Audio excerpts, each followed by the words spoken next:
Só um minutinho, teve um problema na internet da área e eu não estou tendo a visão de vocês aqui. E o Shakshuka também chegou ao mesmo tempo, aí já viu. Só um minutinho. Não está indo ainda. Oi, Terezinha. Consegue? Tudo bem, Janete? Vamos Bom ver começar. vocês. Você está com uma cara tão boa, eu acho que vai me convencer a fazer aliar. Não sei por que você ainda não fez. Venha. Oi, Terezinha, saudade. Inércia. Saudade de todo mundo.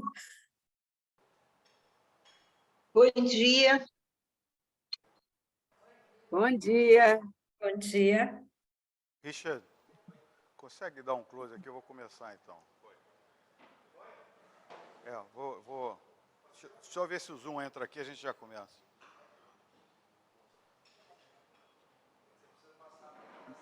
Agora foi.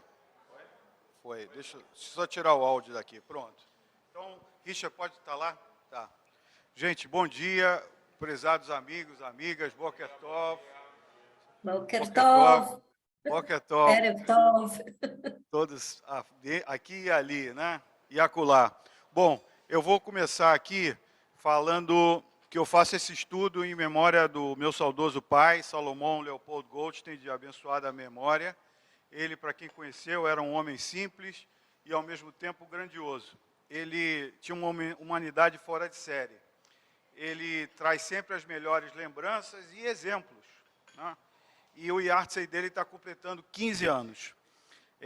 Ocorreu há poucos dias atrás. Ele era um super frequentador desse minyan e ele adorava esse shakshuka, que, na verdade, no Egito eles chamavam de ovo espanhola, né? Mas ele era um fã incondicional desses ovos com tomate e jogava queijo ralado, enfim, fazia uma versão para variar diferente do Egito. Tudo é diferente no Egito, até para o mundo árabe, o Egito vai diferente.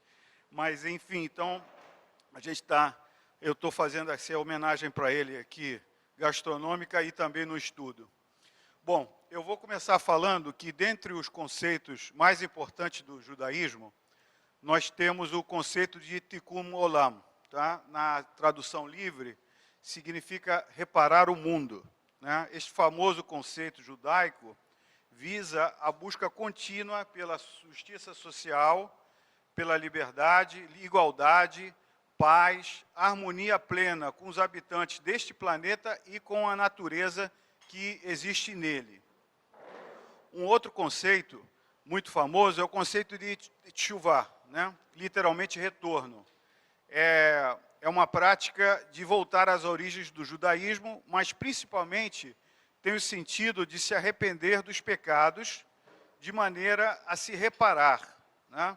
A teshuvah, no conceito judaico, é sempre possível. Tá? Isso eu aprendi, inclusive, muito bem reforçado pelo Edelheit. Nem os piores casos são casos perdidos, né? Imagina um pior caso. Esse camarada não tem jeito, essa pessoa não tem jeito. Esse pior caso também tem jeito, mas tem um pré-requisito muito básico, que ele tem que se arrepender verdadeiramente, né? Sinceramente, verdadeiramente tem que haver o arrependimento e ele tem que se propor a se recuperar. Então, é esperança, teshuvah é esperança, mas, novamente, tem que ter o arrependimento sincero e o sequente encaminhamento para a reparação. Bom, então esses dois são bem famosos. O terceiro, ao qual eu dei o nome ao meu estudo, né, que é a obstinada busca pelo equilíbrio, né, eu vou falar aqui agora. Né, o terceiro conceito que eu creio ser assim, super importante e útil, tá, é o conceito de equilíbrio. Né. O equilíbrio, para mim, é uma das lições mais contundentes da Torá.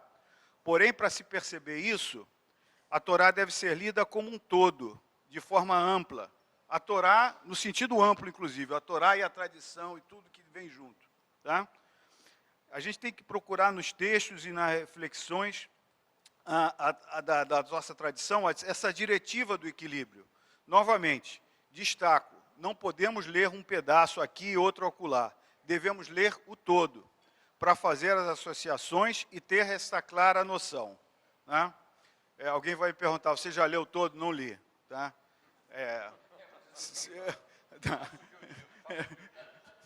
Existem vários e vários exemplos que poderíamos pensar, né, para ilustrar esse equilíbrio. Né? Pensemos das paraxiotes de poucos meses atrás. O que a gente tinha? A liderança vinha do legado patriarcal. Né? Bastava você ser filho de fulano ou de cicrano que você ia herdar aquela liderança. Né? Abraão, Isaac, Jacó, filhos. Aí depois tem outro caso clássico, a liderança pela predileção da primogenitura. Né? Então, você é o filho de fulano e é o primeiro, então pronto, você já ganhou a loteria. Mas, quase na mesma paraxá, se não me engano, na mesma paraxá, a coisa inverte. A predileção vai para os mais novos, para Benjamim, né? para José. Inclusive, bênçãos de mãos trocadas com Efraim e Menassé, na hora que você vai acontecer uma coisa, a mão é trocada. Né? Isso, para mim, né, a todo momento, nos ensina caminhos legítimos. Né? Caminhos legítimos, são dois caminhos legítimos. Né? Filhos que herdam o poder dos pais, e, de forma contrária a tudo isso, o nosso maior líder, né, o maior, que a gente lê agora continuamente, de Shemot, emerge de uma história desconhecida, desvinculada de qualquer hereditariedade. Moisés vem de uma família desconhecida. Seu pai e sua mãe, inclusive, quase não tem citação. Eu, por exemplo, não me lembro do nome deles. E também, ele não era mais velho, não sei se era, enfim, talvez Não até era. fosse, mas os pais e a mãe ninguém conhecia. Ele veio literalmente do incógnito. Né? E em relação a outros possíveis líderes. Né? Vejamos agora nesta paraxá, né? Entrando nessa paraxá de Itró. Né? É um clássico da busca de equilíbrio. Né? Itró é um estrangeiro, um sacerdote de outro povo, né? Alguém que tem a visão de fora. Ele traz insights valorosíssimos. Né? Ele recebe o kavod altíssimo. Ele nomeia essa paraxá, que também não é qualquer paraxá. É a paraxá dos nada mais nada menos dos 10 mandamentos, né, da revelação divina. Né? Então, a gente pensa aqui, poxa, não podia ser uma coisa mais intimista? Por que nomear essa paraxá com o nome do estrangeiro? Logo essa, né? Podia escolher outra mais adiante ou menos adiante. Né? Mas os conselhos, os insights que eles trazem, que ele nos traz, que Itró nos traz, também não são quaisquer insights. São sugestões de como usar mais pessoas para ajudar a decidir questões de forma mais assertiva, de forma que as decisões e ações, né, fossem mais efetivas, equilibradas, pacíficas. Né? Basicamente, o que ele fez? Ele escalou um grande grupo de pessoas, né, que tinham pré-requisitos, né, não eram qualquer pessoa. Tinham que ser pessoas capazes, confiáveis, tementes a Deus e que desprezavam ganhos indevidos, ou seja, não podiam ser de longe corruptos. E os distribuiu uma estrutura hierárquica e delegou trabalhos. Porém, também não era uma questão só de tirar carga de trabalho. Era o que eu comentei há pouco. Era uma questão da forma e resultado do trabalho final. Né? Que era o trabalho final? Os julgamentos. Né? Que deveriam trazer paz e equilíbrio para Moisés e para o povo. Não, imagina lá quantos mil pessoas reclamando para Moisés e que decisões que Moisés tirava às 6 horas da tarde depois do dia completo. Né? Bom, eu sempre cito, para ilustrar isso, uma reflexão bonita do sábio Netziv. Né? Netziv, para a gente lembrar aqui, é o rabino Naftali Tzvi Yehuda Berlin, que viveu na Rússia nasceu em 1816 e morreu em 1893. Ele é conhecido como Netziv. A ideia é um tanto pueril, né? Porém cheia de verdades e bons exemplos, que podemos imaginar a partir do que eu vou contar aqui agora. É o que o Netziv nos conta. Né? Moisés preferia a justiça à estrita paz. Né? Ele não era um homem de conciliar ou mediar.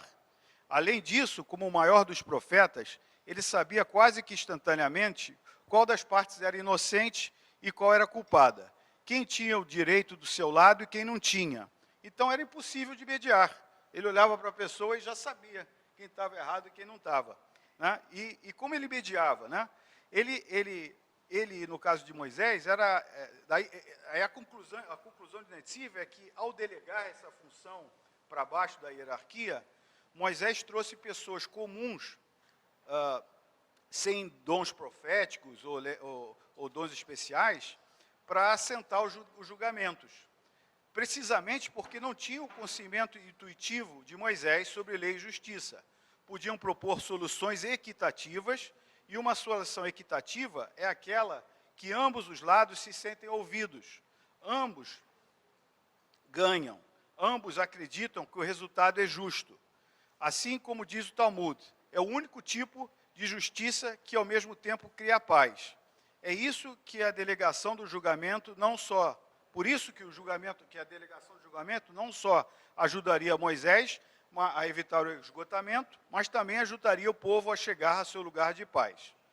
Bom, assim com essas situações que apontei, várias e várias outras situações vão aparecer. Eu me esqueci, mas semana passada o Germano estava apontando uma para o Germano, que foi daí que veio a ideia de fazer esse estudo. Né? A todo momento eu vejo a Torá mostrando um ângulo e outro ângulo, a todo tempo. Né? E por que isso? Né? Por que isso? Isso, para mim, mostra os limites. Né? Olha onde a gente pode chegar. Né? Olha aonde por exemplo, nas coisas horríveis que aparecem. Olha até onde o troço pode chegar. Né? E das coisas boas da mesma forma. Então, quando a gente conhece os limites, a gente tem a possibilidade de ponderar e chegar no equilíbrio. Né? Então, novamente, isso para mim o tempo todo sugere que avaliemos radicalmente, de forma obstinada, ou seja, não é fácil, quer dizer, se for fácil, você eventualmente vai cair no lado radical. Eventualmente, você vai cair no lado radical facilmente. As posições por várias visões e dimensões, e decidamos pelo equilíbrio, uma vez que conhecemos os extremos e suas consequências. A única radicalidade aceitável é da busca e da manutenção do equilíbrio. Né? Do ponto de vista de temperamentos e condutas, Maimônides já nos dizia, né? Maimônides, o sábio, médico, enfim, 300 predicados, que viveu no ano 1000, ele dizia o seguinte: o caminho certo é o do meio. Um escrito de Maimônides sobre disposições morais. Tá? Todo ser humano possui diversos temperamentos, né? Cada um distinto do outro. Há um tipo irracível, que está sempre zangado. Né? Outro é tranquilo que chega até a irritar. Né? Ele faz brandamente, uma vez em muitos anos o cara se irrita. Você fala, como esse cara pode ser não irritável? Né? Irrita isso. Há indivíduos que são exageradamente arrogantes e outros extremamente humildes. Existem ainda os sensuais, cujos desejos nunca podem ser satisfeitos, os de coração puro, que não anseiam por poucas coisas que o corpo necessita. Há também os gananciosos, cuja alma não se satisfaz nem com todo o dinheiro do mundo. Os frugais, que ficam contentes mesmo com uma pequena quantia, embora não suficiente para suas necessidades. Também está errado. Há aqueles que se torturam pela fome, são ávaros, e não consomem um centavo do que é seu, sem angústia. Né? Isso, inclusive, é uma doença, a pessoa fica nervosa quando gasta. Há os que desperdiçam intencionalmente todo o seu dinheiro. Esses também não pode. Outros temperamentos, traz como o frívolo, o melancólico, o cruel, o compassível, o brando, o duro de coração e assim por diante, podem ser vistos de maneira similar.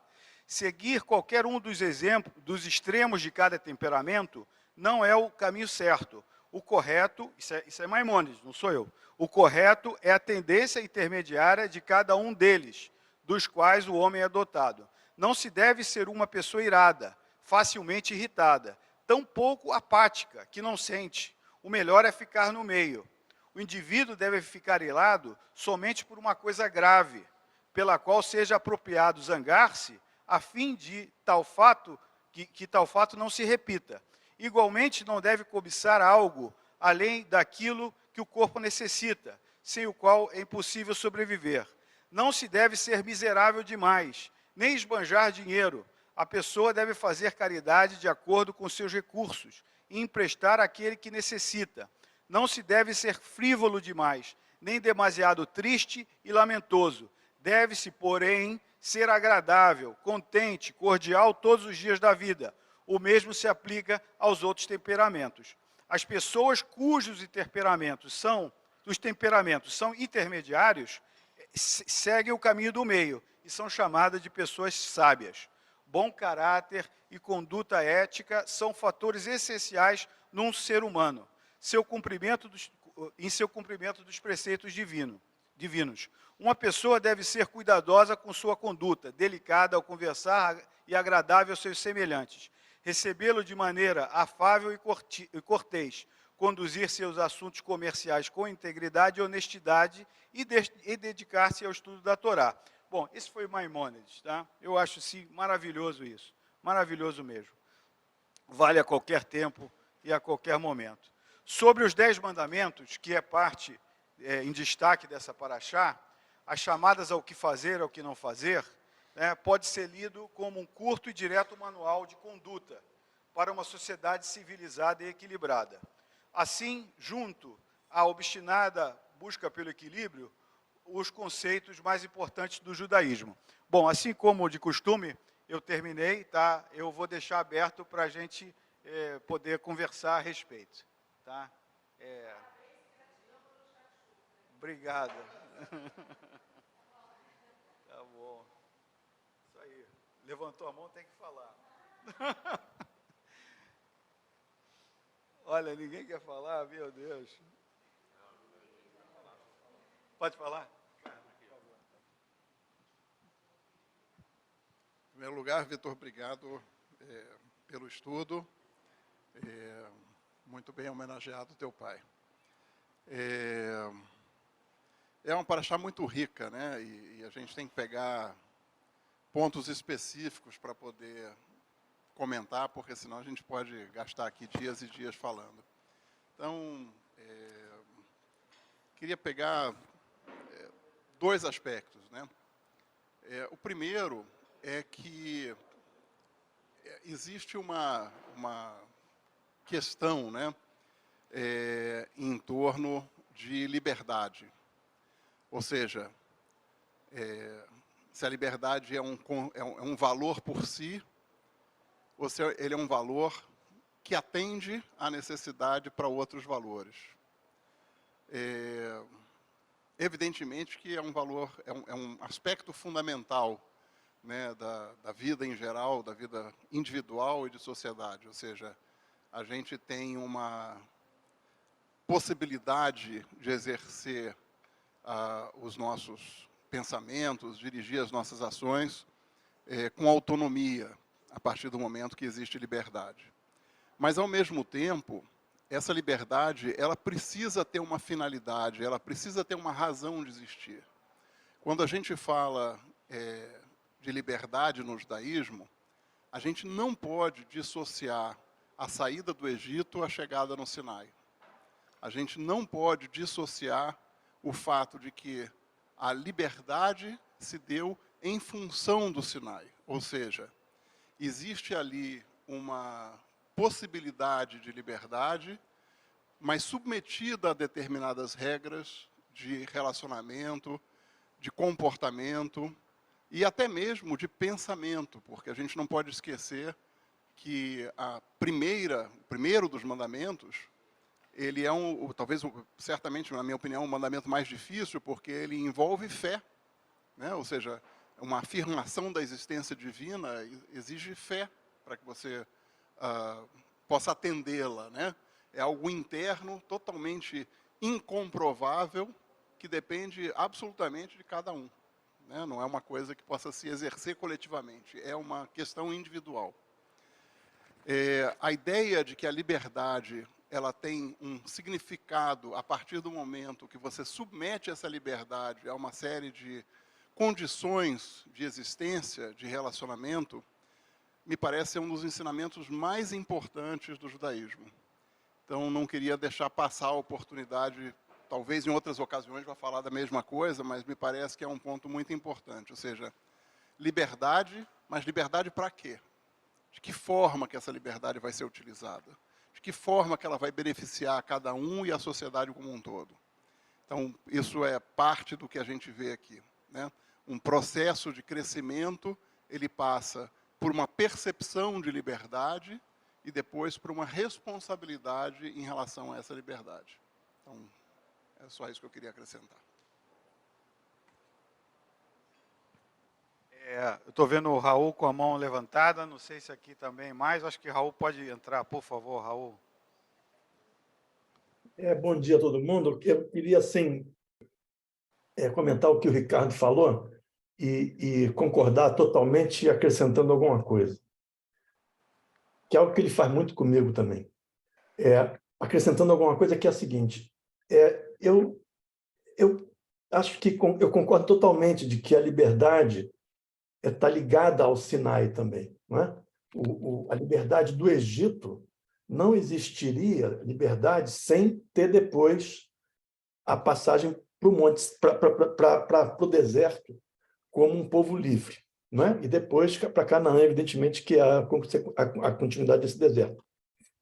E aí eu acho que está muito claro escrito no texto de Shemot, no texto da Torá, quando Moisés fala para o faraó, deixa meu povo ir para que me sirva, para que sirva a mim, Deus. Ok? Então, Moisés está falando em nome de Deus, evidentemente. Então, o que Deus me diz para falar para você, faraó, deixa meu povo ir para que me sirva. Então, a grande questão da liberdade do povo não é a liberdade para nada, e sim para o serviço de Deus. Então, a nossa liberdade é a liberdade para bem do serviço de Deus.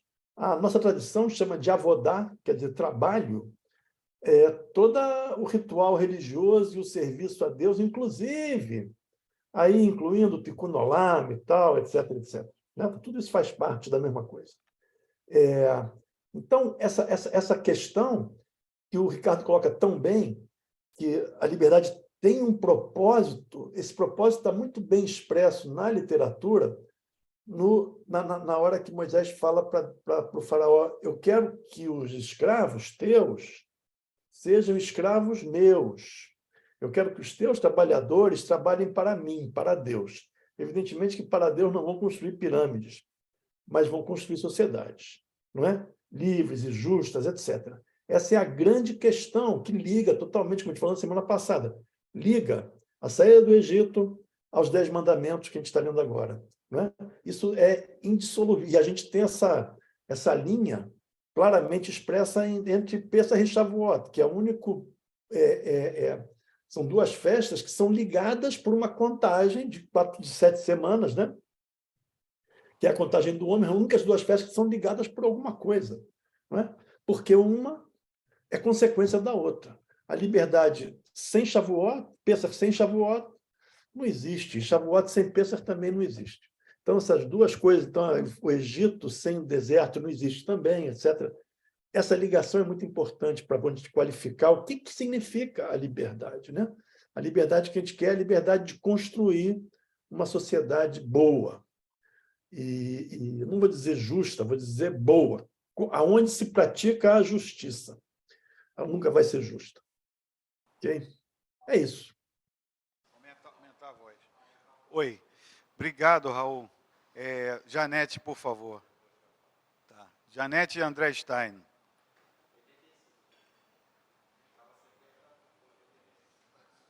Está sem voz, Janete. Janete, a gente não está te ouvindo.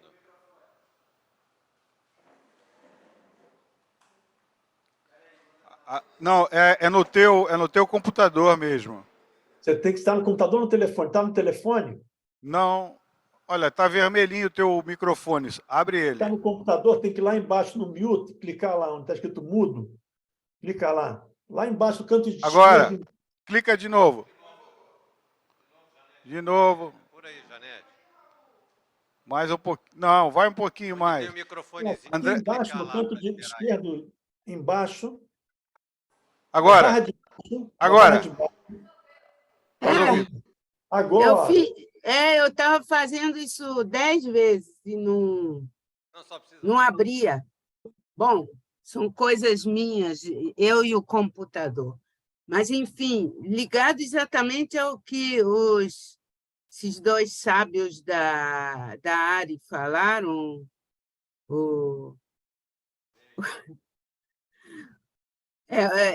os sábios da ARI são o Gorodovitz e o Raul,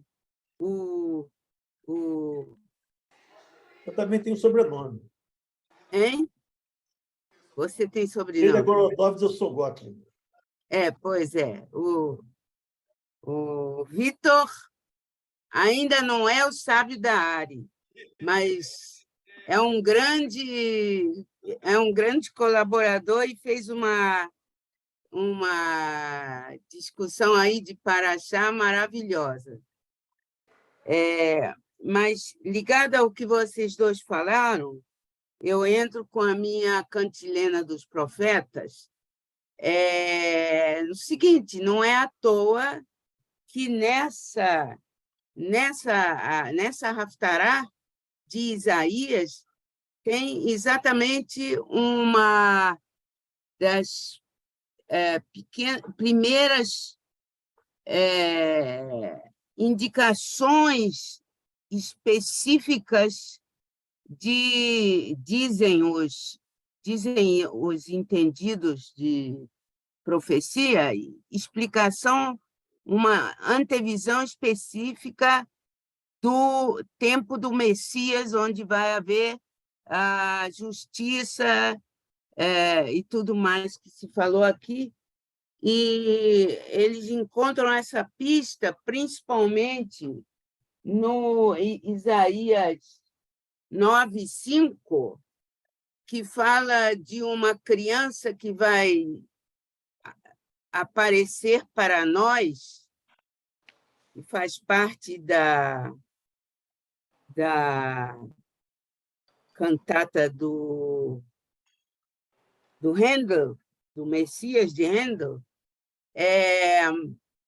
e também antes, Isaías 7, 14, 15, que também fala da esperança. Os dois falam da esperança de uma criança que virá, que fica meio indefinido quem é essa criança, mas tudo indica que é a esperança de futuros reis que vão trazer, numa época de muito tumulto, que é a época do Isaías, a época da destruição de Israel e tudo mais, e então eles esperam que dias melhores virão.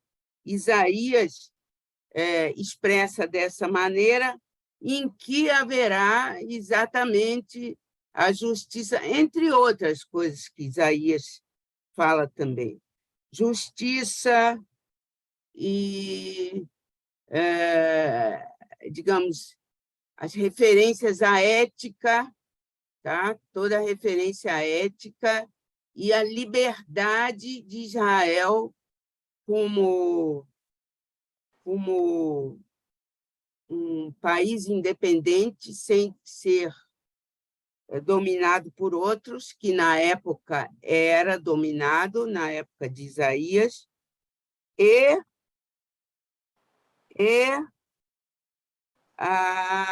uma época em que todos virão a esse Deus único. E é exatamente porque isso começa com a questão com a apresentação dos 10 mandamentos, com a questão da liberdade. Isso, na Torá, é o início dessa esperança da época messiânica. Só isso. Tá bom, obrigado. Quer dizer, a era messiânica, a era de equilíbrio. Pode ser? Equilíbrio também, óbvio, justiça e equilíbrio. Tá certo. Para o mundo, para a humanidade inteira. É por aí. Bom dia para todo mundo. Obrigado, Vitor. Bela abertura de trabalho com a reflexão. Primeiro, eu queria saber, Vitor, eu queria saber de você se todas essas descrições que Maimônides fala sobre o ser humano, se a gente precisa escolher uma ou se a gente pode ter mais de uma na mesma pessoa. Isso é importante a gente saber, para a gente não ser apontado só com uma única característica. Mas Eu acho que a gente transita em tudo. Tá bom. A gente transita em tudo. E a gente tem que ter a capacidade, primeiro, conhecer esses limites e andar pelo meio. E andar pelo meio. Mas o meio, por exemplo, para muitos eu sou equilibrado. Tenho certeza que para minha esposa eu sou total desequilibrado. Tá? E olha que ela vale mais do que muito. E vale mais do que muito. Então, na verdade, isso é muito relativo, né? Mas por isso que eu tenho que ser obstinado, porque você tem que ser o equilíbrio do equilíbrio, né? Inclusive desequilibrado na hora de buscar o equilíbrio, né? Essa coisa está desequilibrada. Exatamente. Como é que eu vou buscar o equilíbrio se eu não for um desequilibrado na busca desse negócio? Aí eu vou ser o frugal lá, o camarada que aceita qualquer coisa. Então é uma coisa muito subjetiva, mas por isso que é interessante a gente conhecer todo esse compêndio de ideias e reflexões, para que a gente, né, possa estar a todo momento fazendo o melhor julgamento, né? Desculpa, te matei. Não, tá ok. Não, porque eu acho, inclusive, a discussão que o Ricardo abriu aqui com relação à liberdade. A liberdade é sempre legal a gente falar, né? Eu gosto de discutir a liberdade. Janete ainda colocou a questão de justiça. Eu acho que uma coisa está absolutamente conectada, uma coisa com a outra, liberdade e justiça.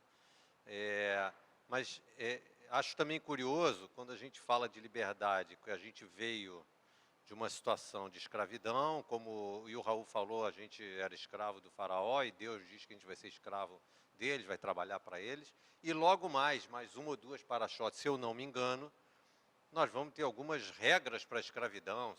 O cara que for escravo vai ser 6 anos, e depois vai ser livre. Se ele for escravo junto com alguém casado, ele vai sair depois casado, enfim. A gente está falando agora de um momento de liberdade, está passando por um momento de vivenciar e de entender a liberdade, quando logo depois a gente vai discutir escravidão novamente. E de novo, a gente não precisa nem estender muito sobre o que é escravidão na história nossa, tirando parte da Torá e tudo, na história da humanidade, qual é a relação. Então, acho que a liberdade é um tema que tem que ser discutido constantemente. E a outra parte que sempre me chama a atenção nessa paraxá, que o Vitor faz o estudo sempre em homenagem ao pai, é a questão do Deus passional. E que eu até hoje eu fico me perguntando como é que a gente pode ter um Deus passional se ele deveria, não sei, talvez... eu não consigo entrar na minha cabeça a situação de uma... não sei, não dá para descrever Deus, né? A gente já falou sobre isso umas 3, 4 semanas atrás, que ele foi, que ele é, que ele será, e de repente aparece um adjetivo como passional, que é uma coisa inimaginável na minha cabeça, porque ele tem que, se ele também, ele deveria, eu penso que ele deveria ser racional para fazer tudo o que faz, ou que fez, e que faz, e que vai fazer. Então, não é, isso aqui é apenas uma reflexão minha, compartilhando, não sei. Eu não sei exatamente como dizer, mas sempre que passo por aí e me vem a questão do Deus passional, isso de certa forma me incomoda pelo não compreendimento meu em relação a isso. Perfeito. Vou passar a palavra ao Rabino Sérgio. Então, primeiro assim, na homenagem, Vitor, que você faz através do estudo da Torá para os familiares, né, tal como o ensinamento da Torá perpetua, né, ou a gente perpetua e se perpetuamos pelos ensinamentos, que a memória deles também seja vinculada à corrente da vida eterna por tudo que ensinaram e transmitiram e que é recebido. A ideia do equilíbrio, né, que Maimônides tanto realça, me faz lembrar a canção Bêbado Equilibrista, que Elis Regina cantava, né?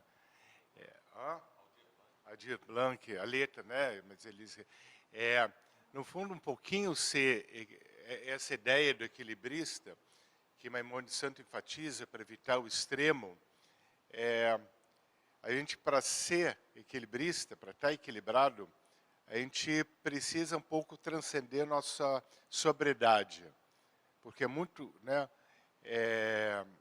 mais fácil a gente ser puxado por uma posição de extremista, em que tudo é definido, é isso e é isso, do que a posição equilibrada, que pondera, que discerne, que analisa.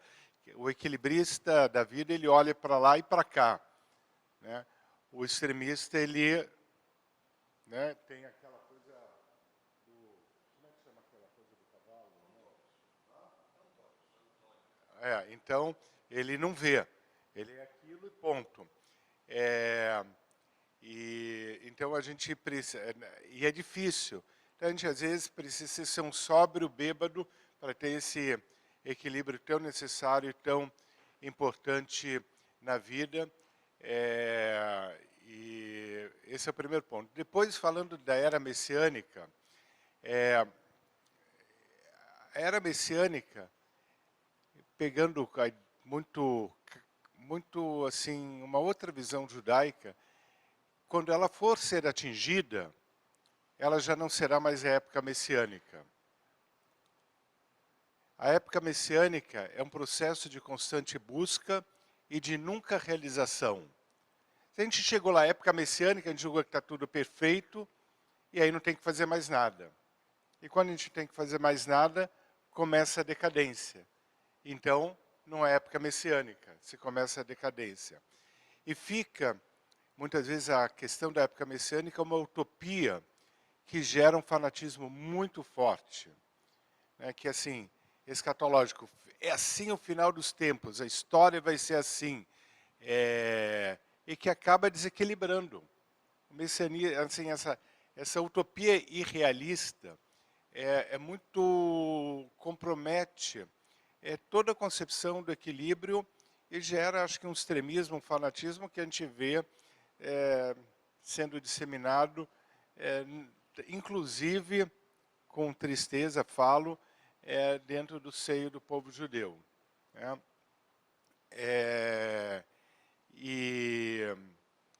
Então, acho que esse é um dos conceitos assim, que eu queria trazer.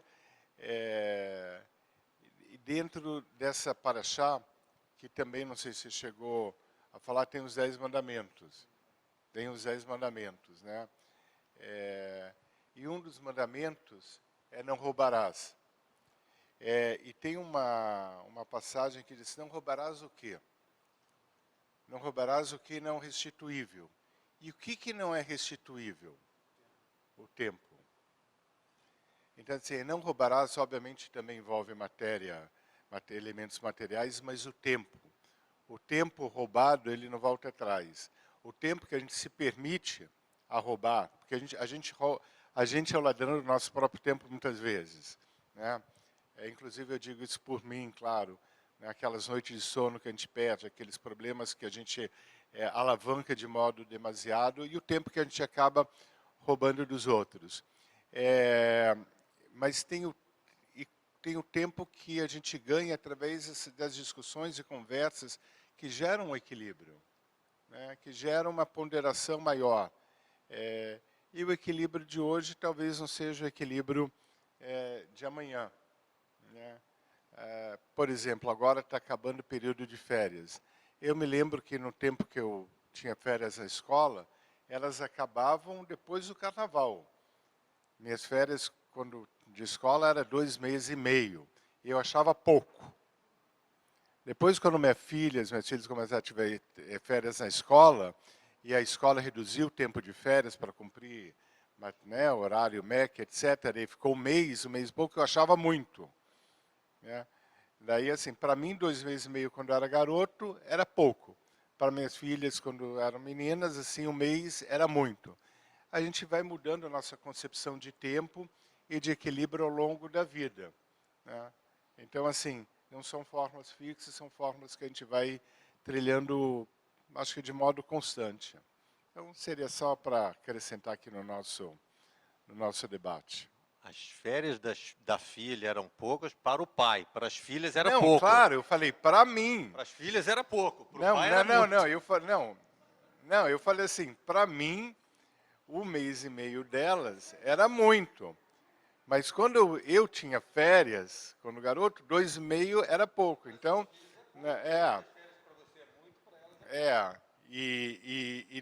dentro desse equilíbrio, nós estávamos falando um pouquinho de movimento juvenil, né, que acho que sempre tem essa coisa muito instigante, muito bacana. Me lembro, um tempo atrás, estava lá num grupo de Chaveirim, da Tunoá, aí, discussão, aí eu falei assim, quando você chegar, foi uma sacada brilhante de uma menina, quando chegar assim nos 40, você vai ver que isso que eu estou falando está certo. Aí a rasteira da sabedoria dos 16 anos de um Haver da Tunoá, de uma Haverá, falou assim, tá bom, enquanto isso, deixa eu viver meus 16 anos e ter opinião dos 16 anos. Porque, daí eu falei, corretíssimo. Se você não tem opinião dos 16 anos, né, talvez você não vai ter depois a opinião dos 20, 30, 40 e sucessivamente, né? É que eu estava tentando mostrar a ponderação, o equilíbrio, né? Tentando me arvorar da idade da sabedoria, uma ova. Tá? A sabedoria tem em cada idade, em cada momento que a pessoa tem com a sua vivência. Não quer dizer que a gente não vai deixar de ensinar, passar conhecimento, mas também que a gente vai rejeitar o aprendizado que recebe sempre. Então, assim, o que é equilíbrio, né? O que é essa coisa assim do equilíbrio, né? Quando você falou da esposa, eu não vou comentar da minha, né? Mas enfim, mas as esposas são aquelas que nos põem nos equilíbrios, né? E vice-versa. Tá? Muito bom. Minha querida esposa, amada esposa que deve estar escutando, né? Vamos passar. Olha, eu vou passar o Germano e aqui na sequência tem o Raul e a Janete, tá? Por favor. Germano. Voltando à tradição da provocação, falando em equilíbrio nessa paraxá, ela começa com Itró e vem depois com os 10 mandamentos. Eu fico me perguntando que essa estrutura foi feita com que equilíbrio? Será que a figura de alguém que vem de fora para trazer uma mensagem, ela se equilibra com os 10 mandamentos que vêm depois? Aonde buscar o equilíbrio dessa posição? Para mim ficou muito claro da importância de ouvir o outro e saber determinar os caminhos, e fica difícil equilibrar com os 10 mandamentos. Mas é muito forte essa posição. E eu queria, Janete, falar com você sobre a questão da Haftará. A Haftará, ela é uma promessa que realmente ela não vai se verificar. O reino de Judá continua com muita dificuldade. É impressionante como os anos passaram, nós estamos falando dos 10 mandamentos, o momento que aceitamos as determinações, os anos foram passando, quando Haftará, naquele momento, Isaías tenta lembrar uma promessa de um mundo melhor, e hoje ainda continuamos na nossa batalha buscando equilíbrio. Como? Silvia quer falar, tá. Viu? Eu, só rapidamente, assim, uma brincadeira, mas toda brincadeira tem um fundo de verdade. Eu acho que Moisés tinha uma referência enorme pelo sogro, né? E imaginando que ele que nomeou as parashiotas, ele falou, eu vou nomear meu sogro com uma coisa especial. E deu um presente de uma paraxá desse tamanho para o sogro. Mais forte ainda. Quer dizer, o sogro traz a esposa e os filhos, que na realidade o Moisés deixou para lá. Pois é, exatamente. Bom, eu vou passar então para Raul, Janete e Silvia. Tá, por favor, Raul. Olha, Então, temos hoje 21 pessoas online e aqui mais quase 30. Que beleza. Eu queria, assim, falar uma coisa que eu vou estragar um pouco toda essa conversa. Eu acho que essa questão do equilíbrio e a questão do extremismo é muito mal colocada. Mal colocada. Eu acho que não existe um extremismo numa pessoa que, por exemplo, nega direito à mulher.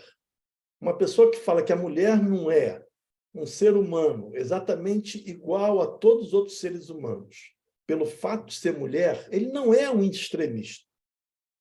Ele não está no nosso sistema de valores, ele está fora do sistema de valores. Nós temos um sistema de valores, ok? Bem definido, e aí a gente pode pegar os sistemas dos 10 mandamentos, evoluir um pouco, etc. Quem está fora desse sistema, ele não é extremista, ele é um estrangeiro nos nossos valores, certo? Não existe o extremo entre a pessoa que acha que pode roubar e a pessoa que acha que não deve roubar. A pessoa que acha que tem que roubar não é um extremista. Ele está noutro esquema de valores, noutra escala de valores. Nós não temos uma escala de valores só na humanidade. Ok? Nós temos várias escalas. Vários grupos têm escalas de valores diferentes. Então, quando eu acho que é válido matar pessoas de outra religião porque eles são infiéis, ele não é um extremista religioso. Ele está em outra escala. Ele está longe. E a única coisa que eu estou falando aqui, Vitor, não te dizendo o que você disse, mas que o pensamento fica mais claro quando eu entendo que tem várias escalas. Então, não é que eu tenho que acomodar na mesma sala o cara que acha que tem que te matar com o cara que acha que não tem que matar ninguém. Eu não tenho que acomodar esse cara na mesma sala, não. O cara que quer te matar, não é? Não tem que, ele não pode entrar na festa. Ele não faz parte do nosso âmbito, não é? Ele está longe, ele está fora. Então, essa história do equilíbrio, eu concordo plenamente, tem que procurar o equilíbrio, mas eu gosto muito do cara que é extremista para o lado bom. Gosto. Do cara que é extremista pelo lado da fidelidade, por exemplo. Eu sou fiel, eu sou fiel, eu sou fiel. Não é que eu sou fiel segunda, quarta e sexta, então eu estou no equilíbrio, porque eu sou só infiel terça e quinta, né? Sábado e domingo eu descanso. É isso. Isso é equilíbrio? Não. Fidelidade, amizade, honestidade, isso tudo são coisas extremas, tem que ser extremista ali. Não é? Tudo que eu falo é bastante semântica, a questão da palavra, mas eu acho que a gente tem que tomar cuidado com as palavras, porque a gente então acaba incluindo na sala gente que não deveria estar na sala porque não compartilha dos nossos valores, e isso existe. Existe limite para a inclusão. Hoje está muito na moda. Temos que incluir a todos. Eu falo, é mesmo? Nós vamos chamar aqui o nazista para dentro da área para incluir a todo mundo? Essa é a ideia? Como assim temos que incluir a todos? Não. Claramente tem gente que a gente não tem que incluir. Tem gente que a gente sim tem que incluir. Então, é muito mais complexo do que só, não, todo mundo, e aí temos um meio. Não é bem assim. A história que eu falei da fidelidade, da honestidade. Eu sou honesto até quarta-feira, então eu sou meio honesto. Ou o cara que na minha empresa que era meio pontual, que sempre chegava à tarde, mas saía da hora. Isso não existe isso. Entende? Então, essa é uma questão que me incomoda um pouco. Não o conceito, mas a forma como a gente coloca, sem entender que existem escalas de valores que afrontam a gente. Afrontam os 10 mandamentos. Né? Então, era basicamente isso. E só para terminar aqui, e assim, agora mais jocoso, e falando para o André, que esse ritual que a gente teve hoje ficou incompleto, né? Essa cerimônia de Shahrit, eu fiquei esperando até o final, tivesse um Kadish para o Flamengo e um Halel para os não flamenguistas, mas não teve. Eu acho que tinha que ter tido, né? Não mexe com o Flamengo, não. Olha, vamos a Janete. Eu acho que devia ter, né? Vamos a Janete, e na sequência a Silvia, e estamos em 9h33. O Rabino Sérgio teve que sair, ele vai receber o Shlichim da Shomer. Ele pede licença aqui, já está indo para a reunião às 9h30. Por favor, Janete. Mudo. Mudeceu de novo. O botãozinho vermelho. Foi. Talvez a palavra extremismo, às vezes, é mal usada, mas também a gente não pode jogar com ela tanto.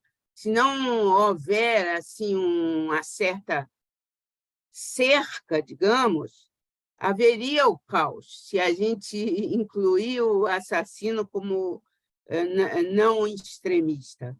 Mas, não querendo me deter nisso, Germano, exatamente foi o que o Rabino Sérgio falou, que a era messiânica é uma procura. Ninguém está achando que a gente chega lá. É uma luz no fundo do túnel que a gente procura perseguir. E também, assim, querendo ser, também brincando um pouco, o Alejandro Lilienthal, saudosa memória, dizia que, quando chegasse a era messiânica, os rabinos estariam desempregados. Então, é mais ou menos assim, compreende? Fora isso, eu só queria, assim, o que o André falou. André está aí ou teve que sair? Está aqui, André. Está aí? Tá aqui. Tá. Duas coisas. Eu acredito que o Deus passional, ou um Deus racional, ou qualquer adjetivação de Deus, é uma coisa que nós herdamos dos nossos antepassados quando eles estavam tentando entender a abstração de Deus, como até hoje para nós ainda é difícil. Mas eles estavam ensaiando sair fora dos deuses racionais, passionais, bons, maus, etc. Então, isso sobrou escrito na Torá, mas não é uma noção que deveria vir até hoje. Só que a abstração total é uma coisa muito complicada, que a gente passa a vida inteira lutando para chegar lá. E só mais um comentáriozinho, o que você falou dos escravos e a liberdade. Se você tem um trecho que eu agora não sei qual, na Torá, que uma vez eu peguei, que a coisa não é tão bonita assim. O escravo tinha direito de sair, tá? Ele era libertado. Só que o dono dele, ele tinha direito sob certas condições, acho que quando ele tinha casado já escravo, o senhor dele não tinha a obrigação de libertar a esposa e os filhos. Então, o dono lá dizia: você pode ir, mas a tua mulher e os filhos são meus. Então, o cara, o que ele dizia? Se ele não tivesse doido para se libertar da mulher, ele dizia, ele declarava que ele queria continuar escravo. Compreendeu? Então, a coisa não é nem um pouco bonita. Só queria te dizer isso. Tá bom. Vamos passar. É só rápido em relação ao que a Janete falou. Quando a gente chegar nessa conversa sobre escravos que vem à frente, eu queria já deixar aqui a questão de quem eram os escravos daquela época. Porque a gente era escravo, ficou livre, e depois a gente fala de escravos. Quem serão os escravos que vêm na frente, na próxima paraxá, ou daqui a 2 paraxós, para a gente ficar com isso na mente? Muitas vezes eram pessoas que deviam dinheiro, se tornavam escravos, e também gente conquistada nas guerras. Bom, Silvia, obrigado. Não, dá tempo. Quer falar? Por favor, Silvia, a gente quer te escutar. Bom dia. Está funcionando. Tá? Está escutando? Então tá. Eu queria só fazer um comentário. Acho que, passando por tudo que todo mundo falou, assim, sobre todas as visões, que eu acho que são super interessantes e sábias também. Eu sou obrigada a dizer que Vitor é sábio, Germano também. Eu acho essa paraxá muito interessante, porque ela mostra uma sequência de acontecimentos que a gente usa até hoje com regularidade. Ou seja, você tem uma pessoa que ela é um visionário, aí ela vai tentar fazer tudo sozinho. Né? Eu sou um líder, eu posso, eu faço, eu aconteço. Aí vem alguém de fora e diz, sozinho você não vai dar conta. Aí, no caso, é o sogro. Ainda tem o fato de você estar abandonando a sua família toda para fazer isso. Você não vê seus filhos, você não vê sua mulher, né? Que é o que o Germano falou. Mas ele é um visionário, ele realmente é uma pessoa de imenso talento, que é o Moshe. Ele precisa cascatear lá o know-how dele para poder estruturar uma sociedade maior. Senão ele vai ficar lá falando para 4, 5, 10, 20, mas ele não consegue alcançar milhares ou milhões. E aí ele tem que escalonar. Na hora que ele tem que escalonar, ele tem que dividir os poderes. Aí é fácil, ele vai lá, estabelece outros juízes. Só que os outros juízes não podem decidir da cabeça deles também, até porque, cá entre nós, eles também não têm a visão do líder. E aí ele tem as regras, tem as leis e tem a série de Brot lá, os 10 mandamentos. Então, para mim, assim, é de uma sequência perfeita, de manual de auditoria. E ainda tem o auditor externo lá, que é o sogro, que é um cara de fora, que consegue enxergar tudo bonitinho. Então, assim, é bonito, eu acho, é perfeito. A única coisa que me surpreende é que você monta uma estrutura de uma sociedade assim, né, e voltando ali para o que o Ricardo falou, aí você fala de liberdade, a liberdade com as leis, tem liberdades e tem regras, etc. Mas, assim, voltando ao judaísmo, não tem idolatria, né, que o Sérgio falou também. Não tem idolatria e não tem o único é Deus, né, que é uma disciplina dificílima eu acho que manter. O único é Deus, o resto você não tem idolatria para pessoas. E aí hoje, em 2023, tem gente dizendo, eu quero ser mandado por uma ditadura, eu quero um ídolo, eu quero um Messias, eu quero um Salvador que resolva tudo por mim, abaixo o judiciário, abaixo tudo que seja a regra social e que transforme todo mundo em criança novamente. Que há 4.000 anos atrás, sei lá, a Janete vai me corrigir quantos anos são, já estava resolvido, pô. Então, assim, é de uma infantilidade, eu acho que a essa altura, voltar a querer qualquer movimento autoritário, centralizador e autoritário, né, centralizado numa pessoa, é coisa de criança, já passamos disso. Já passamos por aí.